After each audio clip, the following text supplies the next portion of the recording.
Hola, muy buenas tardes a todas las personas que el día de hoy nos están acompañando. Sean bienvenidas, bienvenidos. Y el día de hoy, como cada 15 días, estamos en nuestra segunda sesión del mes de febrero. El día de hoy vamos a hablar acerca de las generalidades de la enfermedad de Alzheimer y factores del riesgo. El día de hoy tenemos el gusto de que nos acompañe la experta, maestra en ciencias, Nabil Itzi Luna Viramontes. Es un gusto para mí, maestra, el día de hoy que usted esté aquí con nosotros. Y a nombre de la Fundación Familiares Alzheimer Aguascalientes, le agradecemos que haya aceptado la invitación. Les comentamos a las personas que durante la transmisión les invitamos a que realicen sus preguntas, todas sus dudas y al finalizar vamos a retomar cada una de ellas.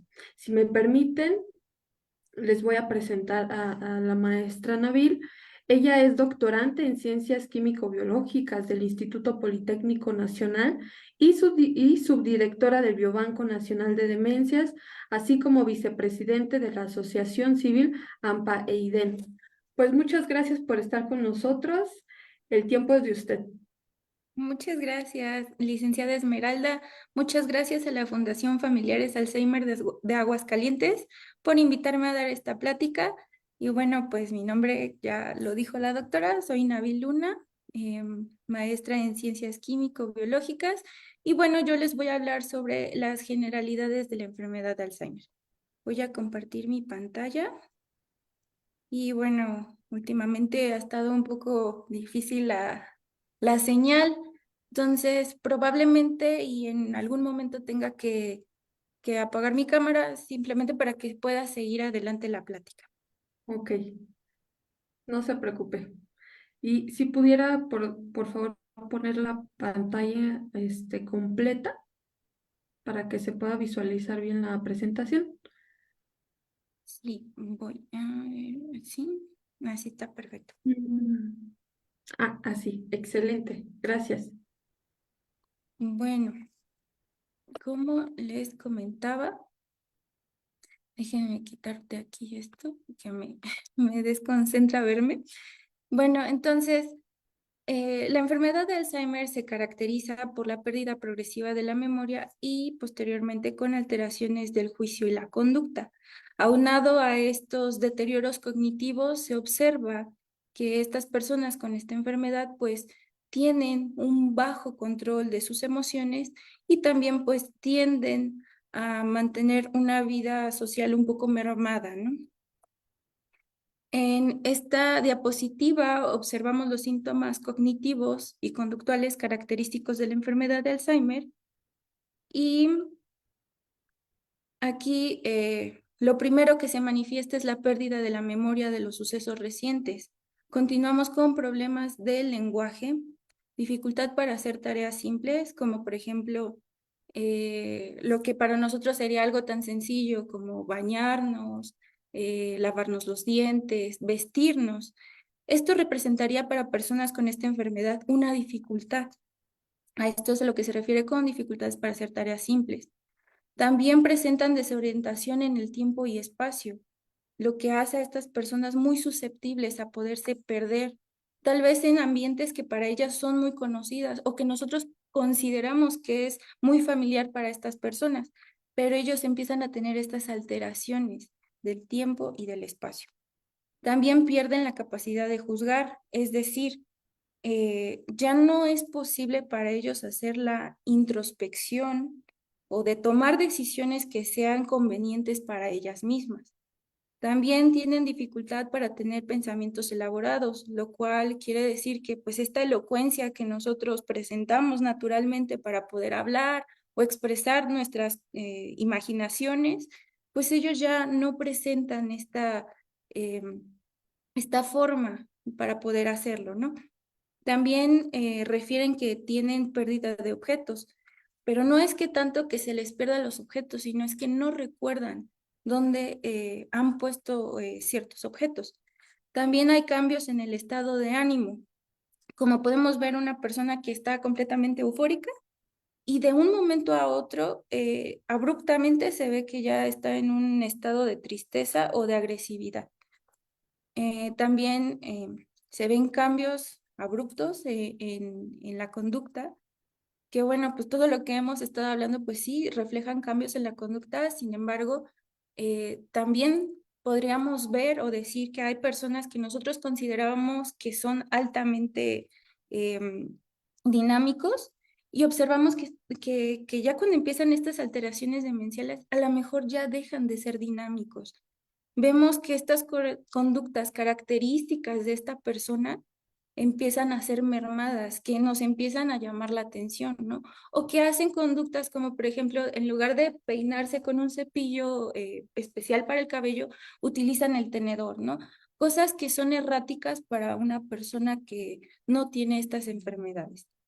También se ha visto que tienen la pérdida de la iniciativa, lo cual, pues, como les comentaba hace un momento, personas que son apasionadas por realizar ciertas actividades, como por ejemplo que les gusta mucho salir a pasear con su perro o tener actividades como ir a jugar póker con sus amigos, vemos que ya les deja de apasionar poco a poco o que pierden el interés por hacer estas cosas. O igual en su arreglo personal, personas que vemos que ya no distinguen o no tienen esa cualidad de quererse. Pues arreglar o que no le ven la necesidad de bañarse, ¿no? Un ejemplo de ellos. Bueno, en color rojo se observan lo más relevante de esta sintomatología de esta enfermedad, que es la pérdida de la memoria y los cambios de la conducta. Que bueno, esto es importante que lo mantengamos en cuenta porque en la enfermedad de Alzheimer lo primero que se manifiesta son las pérdidas de la memoria. Después veremos los cambios en la conducta. Y bueno, haciendo comparación con otras enfermedades demenciales, por ejemplo, la demencia frontotemporal, es todo lo contrario. Observamos primero cambios en la conducta y después en la memoria. Entonces, pues este es un sello distintivo de la sintomatología de la enfermedad de Alzheimer. Ahora, hablar de la prevalencia de la enfermedad de Alzheimer a nivel mundial, se estima la aparición de un caso nuevo de demencia cada 3 segundos y se pronostica que para el 2050 se tenga un total de 131.5 millones de casos demenciales. Como podemos observar en esta gráfica circular o de pastel, vemos la prevalencia de diferentes enfermedades demenciales, siendo la enfermedad de Alzheimer la más relevante en comparación al resto. Por otro lado, en esta gráfica de estimación de incidencia de demencia a nivel mundial en adultos mayores, observamos cómo estas enfermedades demenciales van en aumento en la población de América Latina y del Caribe, lo cual pues es alarmante porque pues nos está indicando que es importante que encontremos un método de diagnóstico temprano que pueda discriminar a la enfermedad de Alzheimer del resto de las enfermedades demenciales. Ahora, por otro lado, la prevalencia de esta enfermedad en nuestro país se reporta que anualmente existe entre 27 y 30 casos nuevos de demencia por cada 1.000 adultos mayores. Se pronostica que para el 2050 habrá casi 3 millones de personas afectadas por alguna enfermedad neurodegenerativa. Evidentemente, estas cifras pueden ser explicadas por el movimiento natural de la pirámide poblacional, que pues se va a ir modificando en los siguientes años. Y pues bueno, actualmente la mayor parte de la población mexicana somos adultos jóvenes, que posteriormente en los siguientes años, vamos a llegar a una edad que de adultos mayores que nos haga susceptibles a poder padecer alguna enfermedad demencial. La forma de manifestación de esta enfermedad puede ser tanto genética o esporádica. En la forma genética tenemos que son mutaciones en el cromosoma 1 y en el cromosoma 14 y 21, siendo esta forma de manifestación entre el 1 y el 5% de todos los casos diagnosticados con la enfermedad de Alzheimer. Por otro lado, está la forma de manifestación esporádica, la cual pues va a empezar a aumentar esta forma de manifestación a partir de los 65 años en adelante. Y bueno, esta forma esporádica hay que destacar que que es multifactorial. En realidad, muchas cosas la pueden desarrollar, no solamente una. Y bueno, que existe entre el 95 y el 90% de todos los casos diagnosticados con la enfermedad de Alzheimer que pertenecen a esta forma de manifestación esporádica. Y bueno, ¿cómo se observa la enfermedad de Alzheimer a nivel macroscópico, un cerebro con la enfermedad de Alzheimer? Como podemos ver en el lado, bueno, de la imagen, en el lado A, se observa un cerebro sin ninguna alteración demencial. En el lado B observamos un cerebro característico de la enfermedad de Alzheimer. Como ustedes pueden observar, hay una reducción considerable de la masa encefálica. Si comparamos, pues este está mucho más pequeño que el del lado A. También se observa más prominentes los ventrículos y las circunvoluciones, y el área que se ve severamente afectada en esta enfermedad es el hipocampo, que bueno, hasta el momento se ha descrito que pues es en el hipocampo, es donde comienza la enfermedad de Alzheimer. Y bueno, en general, en un cerebro completo, ¿cómo es que estas desregulaciones o cómo se ve afectado un cerebro por la enfermedad de Alzheimer? Bueno, pues comienzan todas las desregulaciones primero en el área límbica, después en el área frontal y occipital y finalmente en parte del área parietal, lo cual pone en manifiesto que se alteran zonas del cerebro que son importantes para regular tanto el juicio y la conducta. Ahora, como les comentaba hace un momento, en el hipocampo, hasta el momento pues se ha descrito que es donde comienza la enfermedad de Alzheimer. Y bueno, pues esta estructura en condiciones no patológicas y de forma natural es la encargada de almacenar la memoria espacial, lo que quiere decir que pues esta codifica, almacena y recupera rutas y localizaciones espaciales. Y también se ha visto que está implicada en la consolidación de la memoria de corto y a largo plazo. El hipocampo es una estructura crucial para la formación de la memoria episódica, que ésta se caracteriza por ser un evento autobiográfico que basta con vivirlo una sola vez. Es decir, o bueno, por ejemplo, cuando nosotros por primera vez vamos a la playa, llegamos y podemos hablar de esa experiencia a pesar de que solo una vez en nuestras vidas hemos ido a la playa. A eso se refiere con que con un evento autobiográfico que nos hayamos expuesto una sola vez, podamos recordarlo.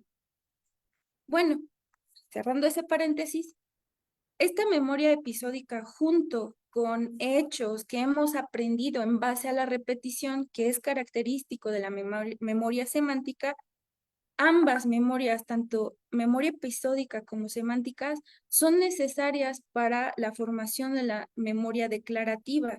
Esta memoria declarativa es la que nos permite a nosotros, los seres humanos, que podamos compartir de una manera consciente, racional y verbal todos estos conocimientos que hemos vivido o que hemos aprendido.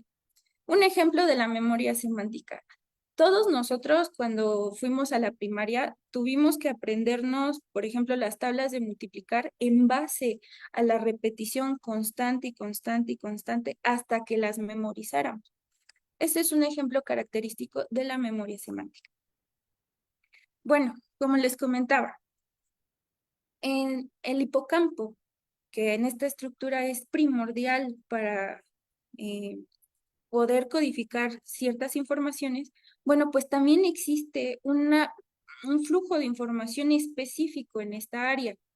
Y pues toda comienza con la información que recibe de otras áreas cerebrales, en este caso áreas que coordinan a nuestros sentidos, nuestros órganos sensoriales, que todas ellas llegan esta información a través de la entorrinal capa 2.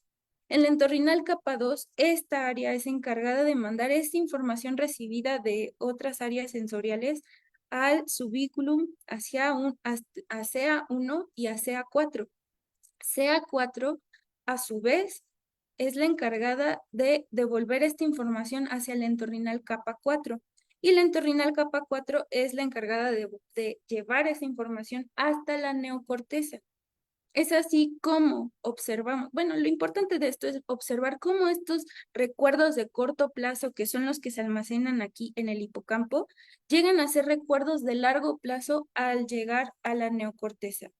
Y que bueno, vemos cómo se van afectando estas memorias en un paciente con la enfermedad de Alzheimer.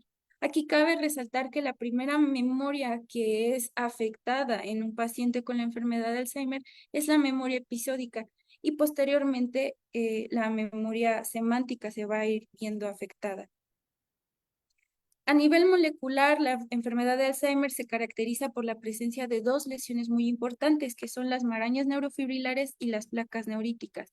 Las marañas neurofibrilares son compuestas por los filamentos helicoidales apareados, que estos a su vez son compuestos por agregados de la proteína tau. Y bueno, en el laboratorio nosotros podemos hacer evidentes estas lesiones mediante las técnicas de inmunoperoxidasa e inmunohistoquímica, que son muy importantes para nosotros para poder hacer el diagnóstico clínico del cerebro que estamos recibiendo gracias a las donaciones y poder ver si realmente este cerebro pertenecía a un paciente con la enfermedad de Alzheimer o con alguna otra enfermedad demencial. También es importante mencionarles que pues estas técnicas se hacen de rutina para poder hacer un diagnóstico histopatológico y que bueno, las inmunofluorescencias son importantes para nosotros también para ver si estas marañas neurofibrilares también se están asociando o correlacionando con otras proteínas que puedan estar asociadas en este proceso de evolución de la enfermedad de Alzheimer. Bueno, las marañas neurofibrilares tienen un patrón de evolución. En ellos tiene 4 estadios. El primer estadio son las premarañas neurofibrilares, las pequeñas marañas neurofibrilares intracelulares y marañas neurofibrilares extracelulares. Todas ellas se caracterizan por la inclusión de la proteína tau en el cuerpo neuronal.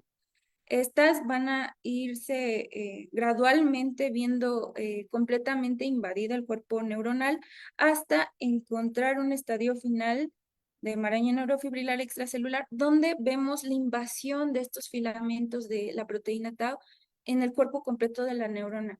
Aquí en este estadio podemos decir que la neurona pues podríamos decir que está muerta y que ya no es funcional, ya no puede pasar la información de una neurona a otra ni recibirla, ¿no? Entonces, eh, pues es importante mantenerlo en cuenta. Y bueno, hablando de la proteína tau, esta proteína es la encargada de mantener la estabilidad de los microtúbulos de los axones, esto de forma natural y en condiciones no patológicas.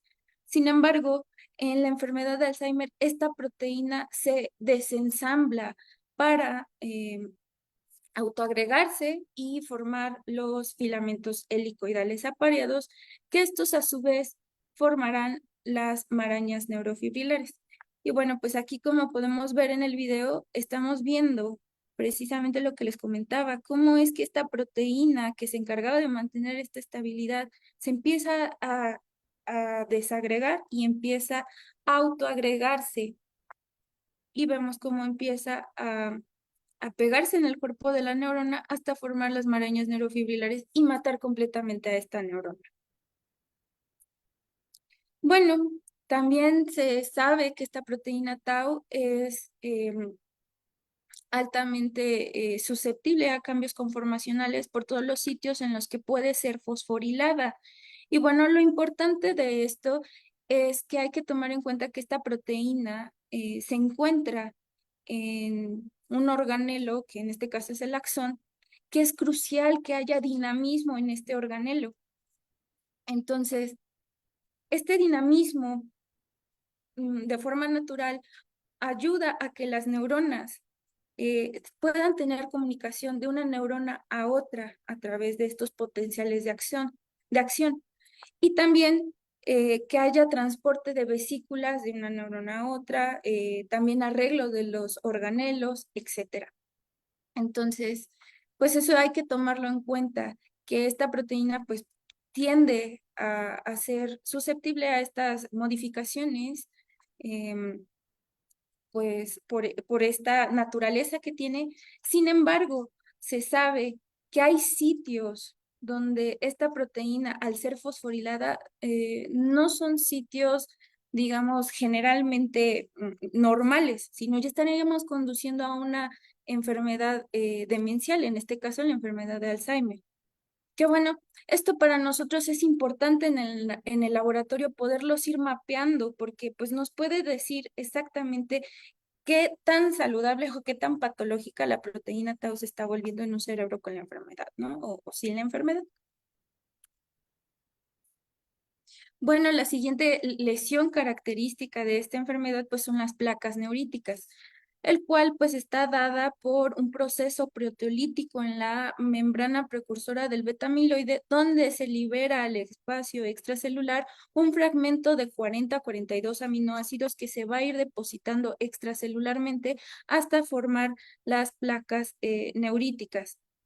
Y bueno, lo relevante de estas lesiones es que a pesar de que no correlacionan directamente con la pérdida cognitiva, sí está promoviendo un microambiente inflamatorio en, pues, en el espacio extracelular donde se están agregando. Y que bueno, sabemos que si estas placas están en entre las neuronas, ahí afectando también la comunicación neuronal, pues todo este proceso inflamatorio, a pesar de que sean neuronas que están, digamos, relativamente sanas, si están cerca de estas placas neuríticas, pues evidentemente van a ser afectadas a la larga por todos estos procesos inflamatorios y que estarían desencadenando eh, alguna pues, desregulación por ahí que pueda desembocar hacia la formación de marañas neurofibrilares. En esta diapositiva estamos viendo los estadios de Braak y Braak, que bueno, estos pretenden correlacionar las lesiones de las marañas neurofibrilares en diferentes áreas del hipocampo y cómo estas pues se relacionan con las manifestaciones clínicas de los pacientes con esta enfermedad. En la etapa 1 y 2 observamos las lesiones de las marañas neurofibrilares en el área trasentorrinal y clínicamente comienza el deterioro cognitivo. Se observa inicialmente la pérdida de la memoria de los sucesos más recientes. En la etapa 3 y en la etapa 4 observamos las lesiones de las marañas neurofibrilares no solo en el área trasentorrinal, sino también en el área entorrinal y llegando incluso hasta el subículum.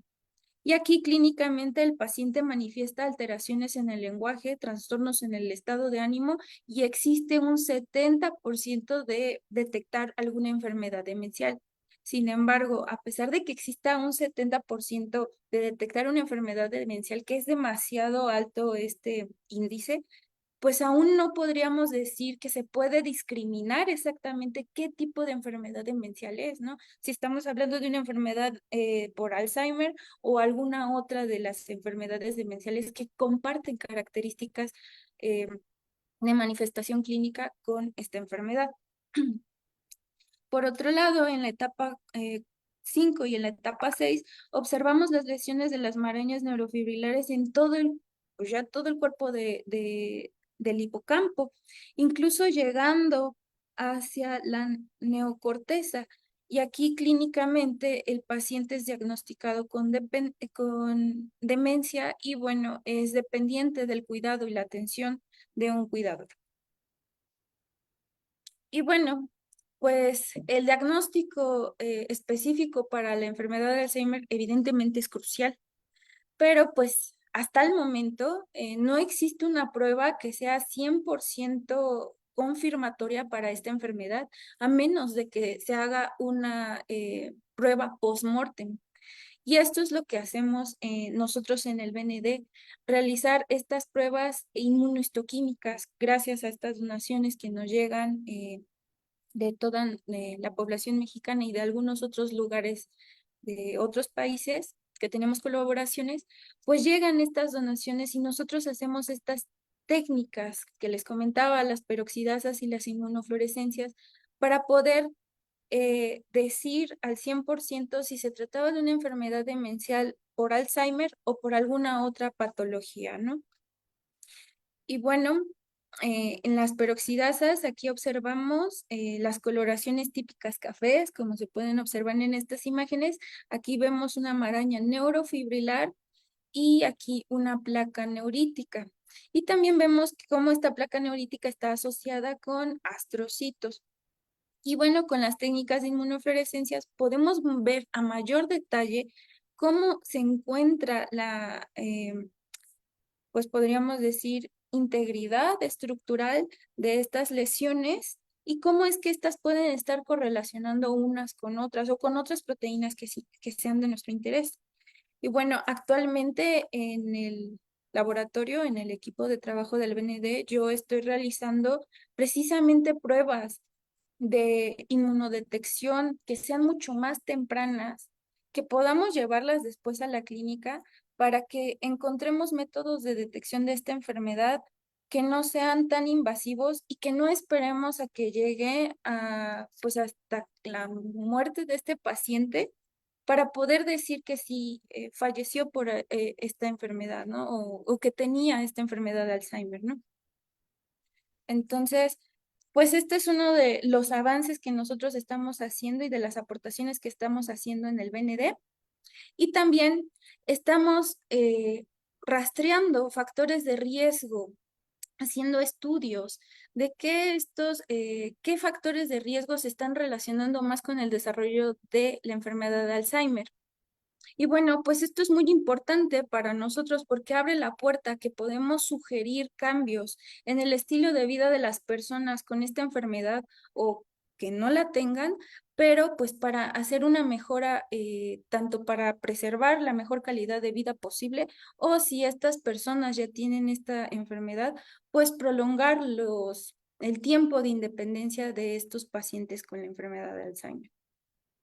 Y bueno, aquí les puse unas fotografías que son, me gustaría comentarles y contarles, que bueno, yo tuve la fortuna de conocer al doctor Raúl Mena López, que él fue el fundador, bueno, el pionero con esta idea de hacer un banco en donde podamos, un banco de cerebros, en el cual podamos poder hacer estas investigaciones para ayudar a toda la población, ¿no? Y tener más avances científicos sobre el estudio de estas enfermedades demenciales.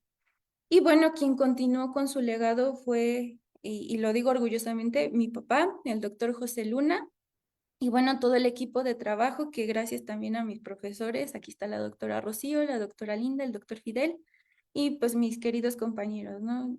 Marta y Javier, que aquí faltan muchos, que más adelante los vamos a ir integrando con estos estudios de factores de riesgo. Y bueno, pues dentro de los biomarcadores que existen en la actualidad para detectar la enfermedad de Alzheimer en vida del paciente y relacionarlos con el grado de evolución de esta enfermedad, pues están los biomarcadores presentes en fluidos, que estos pues se van a centrar en detectar anormalidades de la proteína beta amiloide y de la proteína tau en fluidos, que generalmente va a ser en sangre y líquido encefalorraquídeo. También hay marcadores de imagen, que estos pues se van a centrar o se van a enfocar en detectar anormalidades de la estructura cerebral, y algunos ejemplos de estos marcadores puede ser la resonancia magnética y tomografía por emisión de positrones. También existen marcadores cognitivos, que estos generalmente los conocemos como exámenes cognitivos, que bueno, estos van a detectar deficiencias, como su nombre lo dice, deficiencias cognitivas o psicológicas y ejecutivas, que bueno, nos estén hablando de un declive o del comienzo de un declive hacia la enfermedad de Alzheimer. Y bueno, dentro de los factores de riesgo asociados a la genética tenemos las mutaciones de la proteína precursora del beta amiloide, la presenilina 1 y 2, que bueno, estas van a incidir en el aumento del beta amiloide, que esto evidentemente va a favorecer a la producción de las placas neuríticas, y que bueno, favorece la aparición temprana de la enfermedad de Alzheimer. ¿A qué nos referimos con que sea una aparición temprana? Pues que si bien se sabe que a partir de los 65 años existe un riesgo mayor de manifestar a la enfermedad de Alzheimer, pues esta puede ser todavía en edades mucho más tempranas, como podría ser desde los 40, 35 años a 50 años, ¿no? A esto se refiere con aparición temprana. Ahora también están los polimorfismos o variantes del gen de la POE, que estas pues se pueden presentar de dos maneras. Si está en un estado de heterocigosis, o sea que en palabras más simples, ¿no? Si mi papá me hereda este alelo del APOE y mi mamá no lo tiene, yo estaría hablando de que tengo esta heterocigosis, ¿no? Que esto aumenta tres veces un factor de riesgo para desarrollar la enfermedad de Alzheimer que el resto de la población. Ahora, si se encuentra este polimorfismo en un estado de homocigosis, lo que quiere decir que ambos padres heredaron estos genes hacia el desarrollo de la enfermedad de Alzheimer, pues evidentemente tengo un mayor riesgo que hasta 12 veces más fuerte de desarrollarlo que el resto de la población. Ahora, otro de los factores de riesgos que están asociados al desarrollo de la enfermedad de Alzheimer, pues se ha dicho que es la edad avanzada, siendo este uno de los principales factores de riesgo, como lo vimos anteriormente, en una forma de manifestación esporádica. También se toma en cuenta el grado de escolaridad de una persona, ya que pues se ha asociado que este grado de escolaridad pues puede hablar de qué tanta reserva cognitiva tiene una persona. Se dice que una persona con mayor índice o mayor estudio tenga mayor, pues mayor plasticidad neuronal. Entonces, esto lo y bueno, si fuera al revés, pues tendría menor plasticidad neuronal, ¿no? Bueno, esto lo toman como un factor de riesgo. El hecho de tener más plasticidad neuronal hace que nosotros podríamos tener una neuroprotección hacia el desarrollo de la enfermedad de Alzheimer. Bueno, en el laboratorio del BND, mi compañera y amiga Aimee Monroy, estudiante de maestría, ella realizó estudios en cerebros centenarios para ver qué tanto es que la edad puede influir como un factor de riesgo y predisponer al desarrollo de la enfermedad de Alzheimer. Y bueno, junto con la ayuda de los historiales clínicos de estos cerebros centenarios, pues se pretenden rastrear estos estilos de vida de estas personas que llegaron a tener más de 100 años o 100 años, este, cómo estas alteraciones, o bueno, este estilo de vida infería en pues qué tan neuroprotegidos estaban estas personas como para no caer en una enfermedad demencial. Bueno, también se sabe que hay factores de riesgo asociados a enfermedades cerebrovasculares. Y bueno, pues esto puede incrementar el desarrollo de la enfermedad de Alzheimer debido a las lesiones vasculares que conducen una mayor expresión en el procesamiento de la proteína precursora del beta-amiloide, lo que resulta en el aumento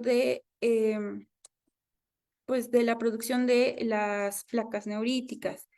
Y que bueno, también se va a observar un desgaste en la barrera hematoencefálica y que pues esto va a conducir a estados proinflamatorios en el cerebro y que bueno, sabemos que esta cascada proinflamatoria en el cerebro pues también va a conducir a un desarrollo de neurodegeneración, que estaremos viendo entonces la aparición de placas neuríticas por un lado y la aparición de las marañas neurofibrilares por otros. Y bueno, en el BND también se está haciendo una colaboración con la UNAM, donde pues están viendo cuál es esta relación entre la neuroinflamación, el desarrollo del péptido beta-amiloide en los vasos sanguíneos cerebrales y cómo estas lesiones están desembocando hacia el desarrollo de la enfermedad de Alzheimer. Y bueno, pues aquí podemos ver micrografías que pues son propias de nuestro equipo de trabajo y pues observamos cómo el péptido beta-amiloide está presente en los vasos sanguíneos de estos cerebros con la enfermedad de Alzheimer. Bueno, por otro lado, también hay factores de riesgos asociados a lesión cerebral traumática y que pues muchas veces los deportes de contacto, como por ejemplo el box, las artes marciales y el fútbol americano, pues pueden ser un factor de riesgo muy alto para desarrollar la enfermedad de Alzheimer. Esto debido a pues estos microderrames cerebrales que pues este constante golpeteo en la cabeza pues puede generar. Y bueno, pues aquí observamos en estas pues micrografías, observamos las lesiones de un cerebro con esta encefalopatía traumática crónica, cómo presenta lesiones de marañas neurofibrilares y placas neuríticas semejantes a las que encontramos en la enfermedad de Alzheimer. Y bueno, pues es es interesante ver esto porque estaríamos hablando de personas, de atletas de alto rendimiento que se dedican a estos deportes de contacto, que son personas que son jóvenes. De hecho, para que un atleta llegue como a su, digamos, etapa más resplandeciente sería como hasta los 30 años por mucho. Y mientras tanto, pues en su etapa juvenil es cuando están con más actividad, más fuertemente involucrados en estos deportes, ¿no? Entonces, a pesar de que sean personas jóvenes, podrían tener sintomatología parecida a la de la enfermedad de Alzheimer. Y bueno, pues aquí lo vemos reflejado con estos estudios de los que se están viendo en las imágenes. También hay factores de riesgo asociados a la hipertensión arterial. La hipertensión arterial puede aumentar el riesgo del desarrollo de la enfermedad de Alzheimer cuando está presente durante pues la etapa de adulto joven, por así decirlo. Y esta provoca cambios en las paredes vasculares que pueden conducir pues a isquemias o a derrames cerebrales que contribuyen al desarrollo de la enfermedad de Alzheimer y pues también se ve la afectación a la barrera hematoencefálica. Como observamos en esta tomografía, se ven en estas partes derrames cerebrales que pues evidentemente sabemos que la sangre es demasiado corrosiva y que al haber estos eventos pues está hablando de una eh, neuroinflamación muy, muy exacerbada que bueno, pues puede estar dañando tanto a células normales como a células normales que están en la periferia de este derrame y que pues pueden llevar al desarrollo de patologías neurofibrilares, ¿no? Características de la enfermedad de Alzheimer. También se sabe que otro factor de riesgo es la obesidad y el estilo de vida sedentario, que puede, pues que hasta el momento se sabe que la obesidad genera un estado de inflamación generalizado en todo el cuerpo y que pues la gran cantidad de masa corporal conlleva el desarrollo de otras patologías cardíacas o vasculares que pues también hemos visto que están relacionadas con el desarrollo de la enfermedad de Alzheimer. El estilo de vida sedentario generalmente pues va a hacer que nosotros tengamos pues más acumulación de esta masa corporal, lo cual pues del mismo modo van mucho de la mano, tanto la obesidad con la vida sedentaria, pues para el desarrollo de Alzheimer. Y bueno, aquí cabe mencionar que los niveles que se ha visto y se han hecho estudios de que los niveles altos de actividad física están asociados con una reducción de entre el 14 y el 21% en el riesgo de padecer alguna enfermedad demencial, como por ejemplo la enfermedad de Alzheimer. Y bueno, pues es un aliciente más de saber por qué es tan importante seguir teniendo actividad física y no dejar que nos consuma el sedentarismo. Por otro lado, están también los factores de riesgo asociados a la diabetes, que se sabe que la resistencia a la insulina está asociada a la presencia de las placas neuríticas, lesiones características de la enfermedad de Alzheimer. Y que bueno, se ha visto que el tener diabetes en etapas tempranas de nuestra vida también se asocia con un deterioro cognitivo mayor al resto de la población. Y bueno, en el laboratorio del BND, mi amigo y compañero, el maestro Javier Cruz, está estudiando precisamente cuál es esta relación entre la diabetes mellitus tipo 2 como un factor de riesgo para el desarrollo de la enfermedad de Alzheimer. Y bueno, él ha encontrado precisamente estas lesiones de las placas neuríticas en estos encéfalos pertenecientes a pacientes con diabetes mellitus tipo 2. Y pues estamos manejando la hipótesis de que precisamente esta enfermedad, la diabetes, es un acelerador para el desarrollo de la enfermedad de Alzheimer, no solamente en edades avanzadas, sino tal vez puedan tener manifestaciones en etapas todavía mucho más tempranas. También sabemos que hay factores de riesgo asociados a enfermedades psiquiátricas, como por ejemplo la depresión o estados prolongados de ansiedad, pues pueden conducir al desarrollo de la enfermedad de Alzheimer. Se sabe que en estas enfermedades psiquiátricas hay una baja de los neurotransmisores, en este caso la acetilcolina, y empieza el aumento del glutamato, el aumento de la concentración del glutamato, que esto es altamente neurotóxico en el cerebro. Y bueno, gracias a esa neurotoxicidad, pues puede comenzar con el desarrollo de marañas neurofibrilares y placas neuríticas. Y bueno, en el laboratorio del biobanco también mi amigo y colaborador, el doctor Ricardo Apátiga, también está estudiando la relación de las emociones con el desarrollo de la enfermedad de Alzheimer. Y hasta el momento hemos visto que muy posiblemente las emociones bueno, las emociones están mucho antes, o sea, ver la desregulación emocional es mucho antes que ver todas estas manifestaciones conductuales características de la enfermedad de Alzheimer.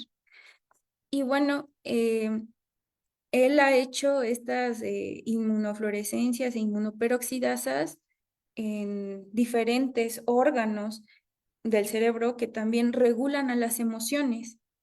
Bueno, otras zonas del cerebro, perdón, que regulan las emociones. Y él ha visto que precisamente sí encontramos lesiones de marañas neurofibrilares y placas neuríticas.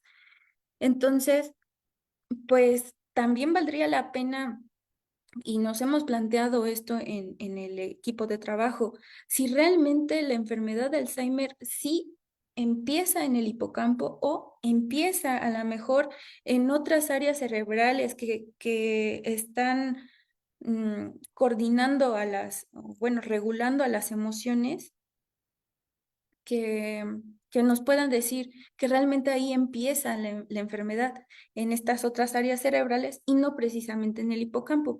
Y que a lo mejor el hipocampo sea el reflejo de estas áreas, otras áreas cerebrales que están siendo afectadas. Bueno, y como vimos hace un momento, les voy a relatar muy grosso modo cómo hay ciertos factores de riesgo también asociados al estilo de vida. Dentro de estos factores de riesgo se ha visto que los problemas eh, con el sueño también están asociados con el desarrollo de la enfermedad de Alzheimer. Esto debido a que pues sabemos que pues las alteraciones en estos ciclos circadianos pues van a hacer que haya una desregulación química en nuestro cerebro que probablemente pueda dañar la permeabilidad de la barrera hematoencefálica y que esto pueda desembocar en el desarrollo de pues proteínas patológicas que estén asociadas a la enfermedad de Alzheimer. Por otro lado, como vimos, también el sedentarismo, ya lo hemos mencionado, que pues está relacionado no solamente con el desarrollo de la enfermedad de Alzheimer, sino con otras enfermedades metabólicas que también son muy íntimamente relacionadas con el desarrollo de la enfermedad de Alzheimer. Entonces, vemos que todavía elevan todavía un poco más esta prevalencia de poder padecer esta enfermedad. También, pues la nutrición. Es importante este factor de riesgo. Malos estados de nutrición también pueden estar asociados al desarrollo de la enfermedad de Alzheimer. Se sabe que es necesario el consumo de ciertos minerales y vitaminas, como por ejemplo la vitamina B para el correcto funcionamiento del sistema nervioso y la vitamina D para pues este flujo de información sináptica de una neurona a otra, que es necesario tener estas cantidades de estas vitaminas y minerales en nuestro cerebro, pues para este correcto funcionamiento. Sin embargo, el comer comida chatarra, comida alta en azúcar, etcétera, pues evidentemente va a incidir en nuestra masa corporal, lo cual pues no es pues lo más correcto, ¿no? Estaríamos otra vez cerrando un círculo vicioso. Si no comemos bien, pues evidentemente pues tendríamos repercusiones en nuestra masa corporal, aumentándola. Y bueno, haciéndonos todavía más, pues más, ¿cómo podríamos decirlo? Pues nos predispone más a poder padecer una enfermedad como la enfermedad de Alzheimer o una enfermedad demencial. También se ha visto que las adicciones, como por ejemplo al alcohol o al tabaquismo, están muy asociadas hacia el desarrollo de la enfermedad de Alzheimer. El alcohol y el tabaco evidentemente lesionan de manera irreversible a las neuronas del cerebro, lo cual pues estaría causando un daño irreversible y desembocando a patologías neurofibrilares para eh, desembocar en la enfermedad de Alzheimer. Por otro lado, también tenemos factores de riesgo asociadas a, a virus.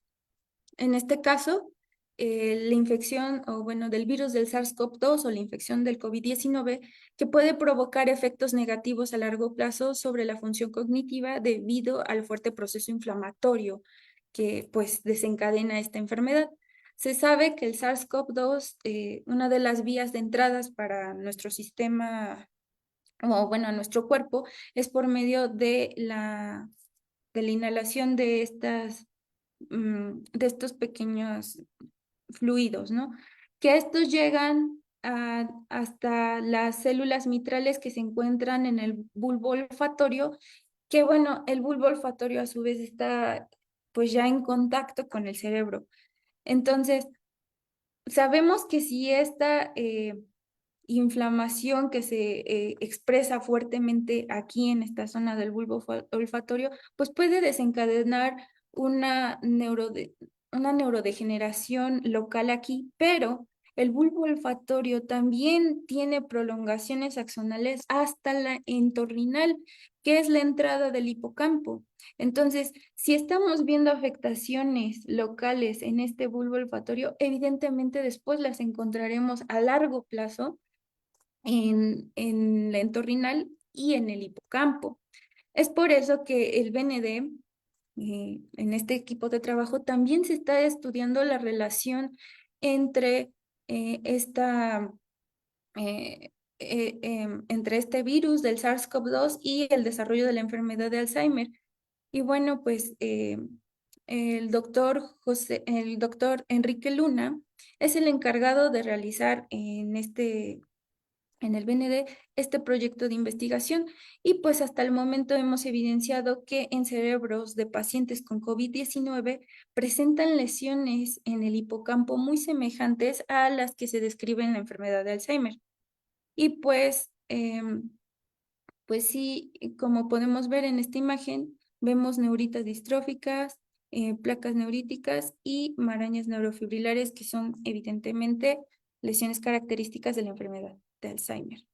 Por otro lado, también tenemos factores de riesgo asociados al ambiente, que bueno, siendo la contaminación o la polución, el aumento de la radiación o este desajuste de la temperatura, que es a veces muy extremoso, que puede cambiar de un momento a otro, que hace mucho calor y luego hace mucho frío. Y bueno, pues tal vez también algunos agentes químicos, estar en contacto con estos agentes químicos como los pesticidas, pues pueden modificar nuestra genética, pues haciendo estos cambios genéticos, pues pueden abrir la posibilidad de que nosotros podamos desarrollar la enfermedad de Alzheimer. Y bueno, la pregunta del millón, ¿qué podemos hacer para reducir los riesgos para desarrollar esta enfermedad de Alzheimer o alguna enfermedad demencial? Pues la verdad es que se pueden hacer muchas cosas. Y lo que yo hasta el momento, lo que he leído y haciendo como un compendio de todo esto, es haciendo modificación de los hábitos y del estilo de vida.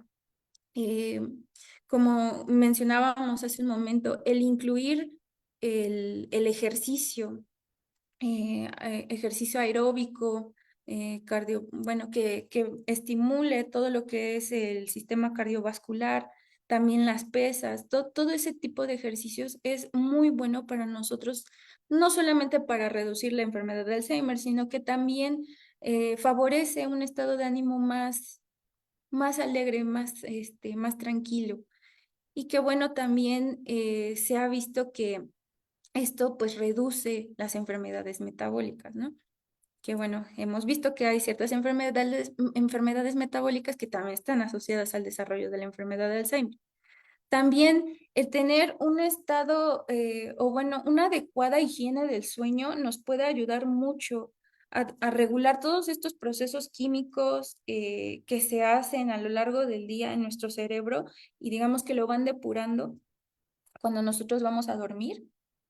Y eso también es importante, cuidar nuestros hábitos del sueño, el realizar actividades manuales, destrezas manuales, esto para hacer mayor plasticidad neuronal, aprender otros idiomas, incluir el hábito de la lectura también es muy importante. Esto va a aumentar la reserva cognitiva que tenemos.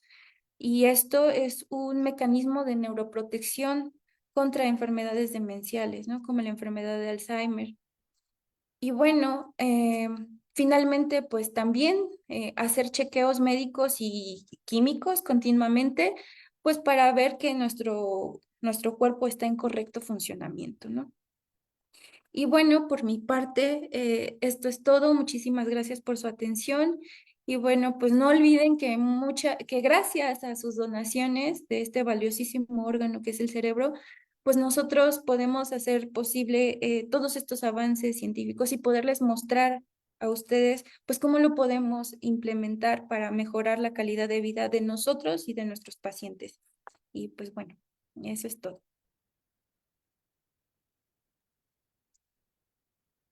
Muchas gracias, maestra Nabil. Ha sido muy interesante la forma en la que ahora nos ha planteado los factores de riesgo, ver cómo toda esta parte a nivel molecular, cómo se ve afectado el cerebro por cada uno de estos factores de riesgo y que como bien lo ha comentado, creo que la mayoría de estos dependen realmente de nosotros, ¿no? O sea, la mayoría de estos son factores modificables y que la prevención realmente tendría que ver desde la concepción, ¿no?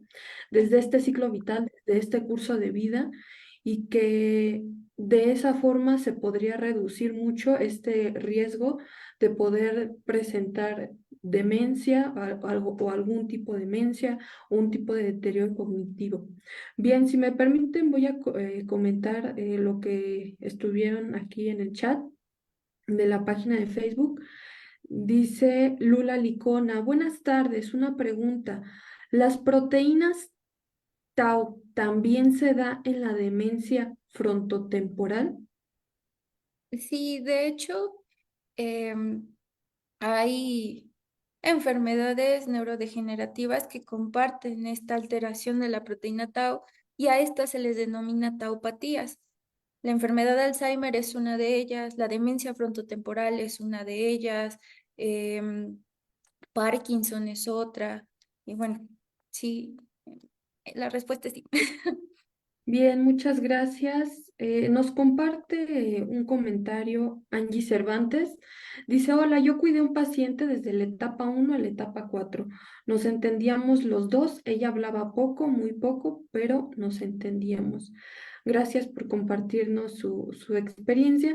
Y también ella misma te comenta que qué orgullosos sus papás, doctora, y el doctor Mena desde el cielo. Dios la bendiga en sus pasos y siga los éxitos en su vida. Felicidades. Gracias. Hay un comentario más. Dice, doctora, usted habla de los daños irreversibles hacia nuestro cuerpo en muchos aspectos. Mi pregunta es, si una persona que tuvo depresión por 2 años ya se curó de la depresión y es consciente de su estado de ánimo y dice no volver a tomar medicamentos para la depresión, esa persona aún estando ya bien bueno, hasta ahí lo comentó. No sé si más bien su comentario va dirigido a si a lo mejor qué tanto pudiera afectar esta depresión que tuvo, a lo mejor qué tanto daño pudo haber tenido o qué tan alto es el grado de factor de riesgo como este antecedente, ¿no? No sé qué nos pudieras comentar respecto a esto. De más o menos la idea de lo que entendí, de lo que nos quiso preguntar, sí, el hecho de que haya padecido esta enfermedad por un corto tiempo y que ya se haya curado, lo predispone a desarrollar la enfermedad de Alzheimer, pues estamos hablando de que pues fue un corto tiempo. Realmente estamos hablando de factores de riesgo. No quiere decir que sea el 100% de que si tú tienes alguno de estos factores de riesgo, tú vas a desarrollar la enfermedad. La verdad es que si tienes un adecuado manejo de esta enfermedad, como en este caso la depresión, considero que cuando tú llegas a unos niveles ya óptimos de tus neurotransmisores, no, y en una edad joven, no habría por qué pensar que a lo mejor va a desarrollar en un futuro esta enfermedad, ¿no? Claro, algo importante aquí que quisiera destacar en lo que nos acaba de comentar, maestra, es justo que se debe, si ya se tiene alguna enfermedad crónico-degenerativa, no solo una depresión, diabetes, hipertensión, lo ideal de estas es mantenerlas controladas, ¿no? Exactamente. Porque incluso si se tiene, si tuvo en su momento la persona depresión, eso no quiere decir que no pudiera tenerla posteriormente, ¿no? Realmente es como que tener el control de pues del posible tratamiento que en su momento se les dio y no recaer tal vez en esta enfermedad cuando no es una enfermedad, este, ya, ¿cómo se dice a nivel, cerebral? Bueno, es que hay distintos tipos de depresiones, ¿no? No es como una en general, sino que, no se tenga una depresión irreversible, ¿no?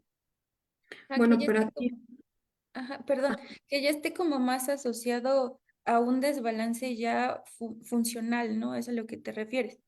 así es. Ujú. Ujú. Bien, hay más comentarios.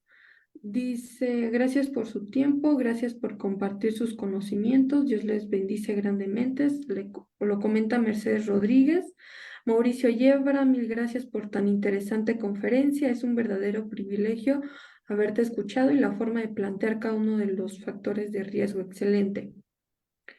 Lula Licona comenta, ¿hay algún lugar donde puedan ayudar a mi esposo con demencia frontotemporal debido a COVID o tener algún contacto con usted para ayudarlo? Eh, bueno, realmente en este sentido ya podremos comunicarnos con usted, Lula, en privado para poder dar alguna referencia más de hacia dónde se puede dirigir. Brenda Estolano dice, hola, mi mamá la diagnosticaron con Alzheimer debido a una depresión crónica que jamás se atendió. ¿Qué nos puede comentar al respecto, maestra Nabil? Ay, perdón, yo escuché un poco cortada, ¿me podrías ¿Sí? repetir?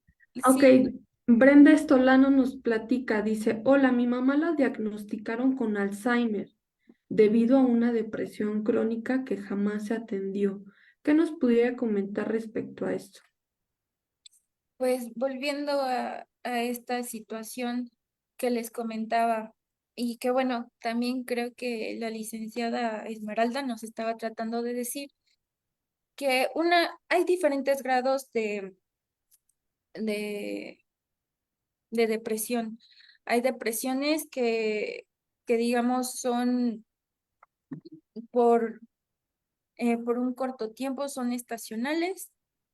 Y hay depresiones que ya son por problemas ya como tal en el funcionamiento, pero pues ya es como congénito, ¿no? En el funcionamiento cerebral.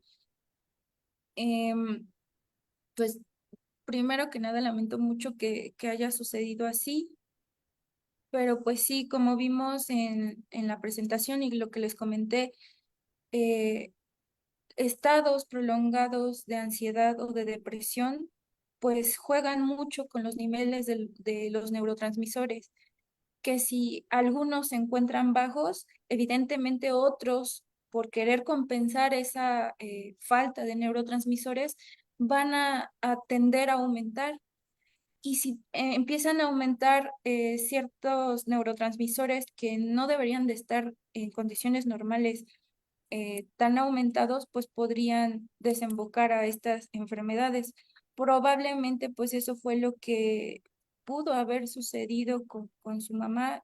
Lamento mucho que eso suceda, pero pues este es un ejemplo característico de lo que les comentaba.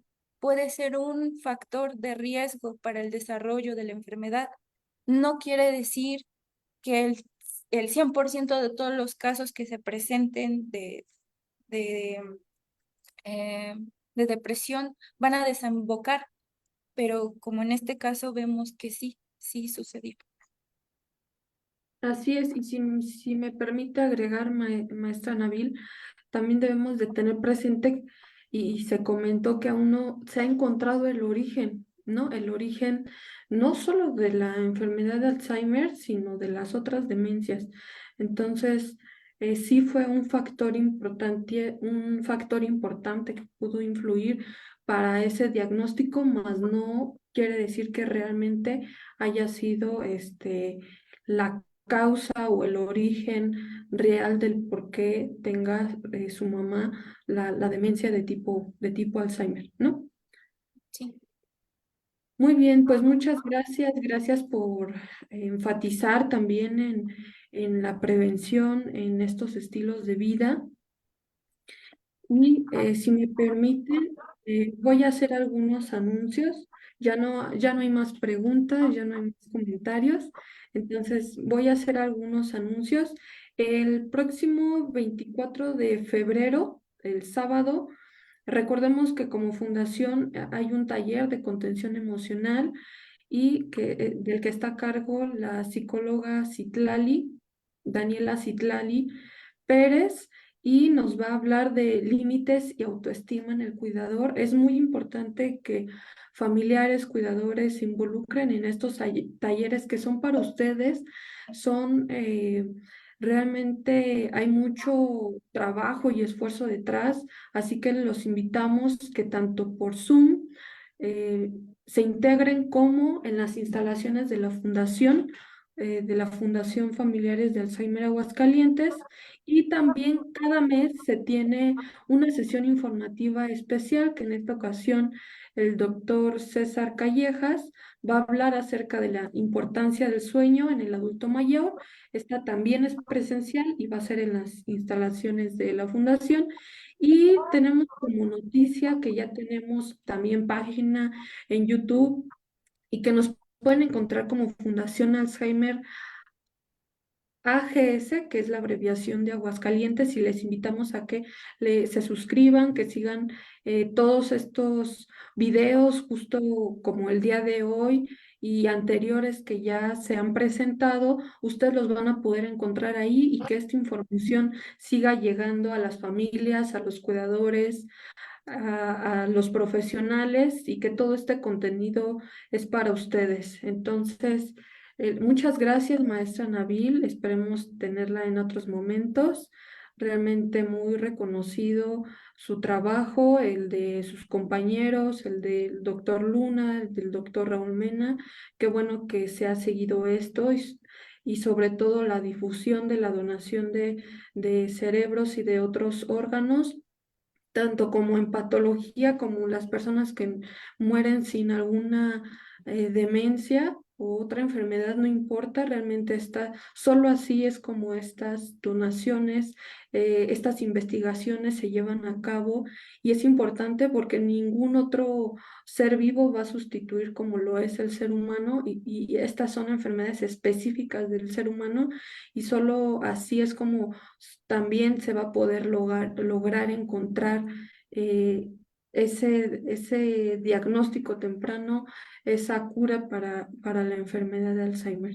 Así que pues muchas gracias y esperamos que se sigan integrando a la página de la fundación, que compartan toda esta información y pues los esperamos en otro momento. Muchas gracias.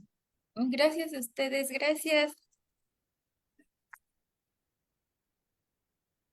Bueno, hasta pronto y a nombre de la Fundación Familiares Alzheimer Aguascalientes damos por concluida esta sesión.